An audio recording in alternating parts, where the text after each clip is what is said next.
Praise the lord. యేసు నామమే జయము. మన రక్షకుడు మన విమోచకుడు అయిన యేసుక్రీస్తు పరిశుద్ధ నామములో అందరికీ వందనాలు.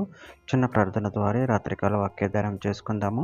పరిశుద్ధుడ మహాగణుడు అనే దేవ యేసయ్య, సర్వాధికారి అయిన మీకే వేలాది వందనములు, కృతజ్ఞత స్తుతి స్తోత్రం చెల్లించుకుంటాను దేవ రాత్రికాల సమయంలో ప్రభు వాక్య భాగం ధ్యానిస్తుండగా వాక్య భాగం అర్థం మాటలు సహాయం చేసి మీ కృపలో బలపరిచి మీకు మాదిరిగా మమ్మల్ని నడిపించమని చిన్న ప్రార్థన ప్రభు యేసుక్రీస్తు పరిశుద్ధ నామములో అడిగి వేడుకుంటున్నాను తండ్రి. Amen amen. యాకోబు రాసిన పత్రిక 4వ అధ్యాయం 3వ వచనము. మీరడిగిన మీ భోగముల నిమిత్తము వినియోగించుటకై దురుద్దేశంతో అడుగుదురు గనుక మీకేమీ దొరకటలేదు. ఆమె దేవుడి వాక్య భాగం దీవించును గాక. ప్రభునందు ప్రియులారా, ఇక్కడ వాక్య భాగంలో గమనించినట్లయితే మీరడిగినను మీ భోగ నిమిత్తములు వినియోగించుటకై దురుద్దేశంతో అడుగుదురు కనుక మీకేమీ దొరకట్లేదు.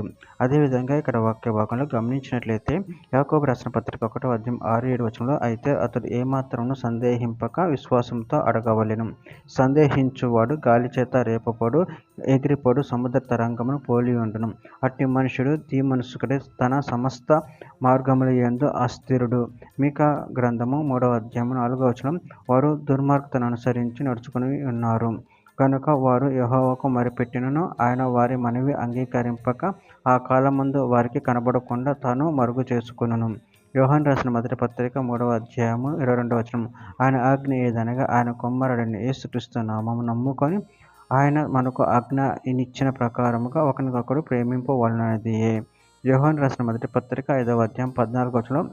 మనమేమి అడిగినను ఆయన మన మనవి ఆలకించినను మనం ఎరిగిన ఎడల ఆయనను వేడుకొనినవి మనకు కలిగినవని ఎరుగుదము. యెషయా గ్రంథం 45వ అధ్యాయం 19వ వచనం. అంధకార దేశంలోని మరుగైన చోటును నేను మాట్లాడలేదు. మనం ఆయన మాయాస్వరూపుడైనట్టు నన్ను వెతుకుడని యాకోబు సంతానంతో నేను చెప్పలేదు. నేను న్యాయమైన సంగతులు చెప్పువాడును యథార్థమైన సంగతులు తెలియజేయవాడునకు యెహోవాను నేనే. చివరిగా ఒక మాట. రోమీయులకు రాసిన పత్రిక 8వ అధ్యాయం 26వ వచనము. అటువలే ఆత్మీయ మన బలహీనతను చూచి సహాయం చేయుచున్నాడు. ఎలయనగా మనము యుక్తముగా ఎలాగో ప్రార్థన చేయవలనో మనకు తెలియదు కానీ ఉచ్చరింప సఖ్యము కాని మూలుగులతో ఆ ఆత్మ తానే మన పక్షంగా విజ్ఞాపనం చేయుచున్నాము. ఆమె దేవుడి వాక్య భాగం దీవించిన గాక. చిన్న ప్రార్థన చేసుకుందాము. పరిశుద్ధుడ ప్రేమగల దేవ యేసయ్య, నాయన మీరు ఇచ్చిన వాక్యదానాన్ని బట్టి ప్రభావ మీ కృతజ్ఞతలు చెల్లించుకుంటున్నాను తండ్రి. మీరే మమ్మల్ని ఆదరించు దేవుడు ఉన్నారు తండ్రి. మేము మీ యందు భయభక్తులు కలిగి నిన్ను మహిమపరచి కనపరచ వారి శక్తిని అనుగ్రహించి మీ కృపలో బలపరిచి స్థిరపరచమని చిన్న ప్రార్థన యేసుక్రీస్తు పరిశుద్ధ నామములో అడిగి వేడుకుంటున్నాను తండ్రి. Amen amen.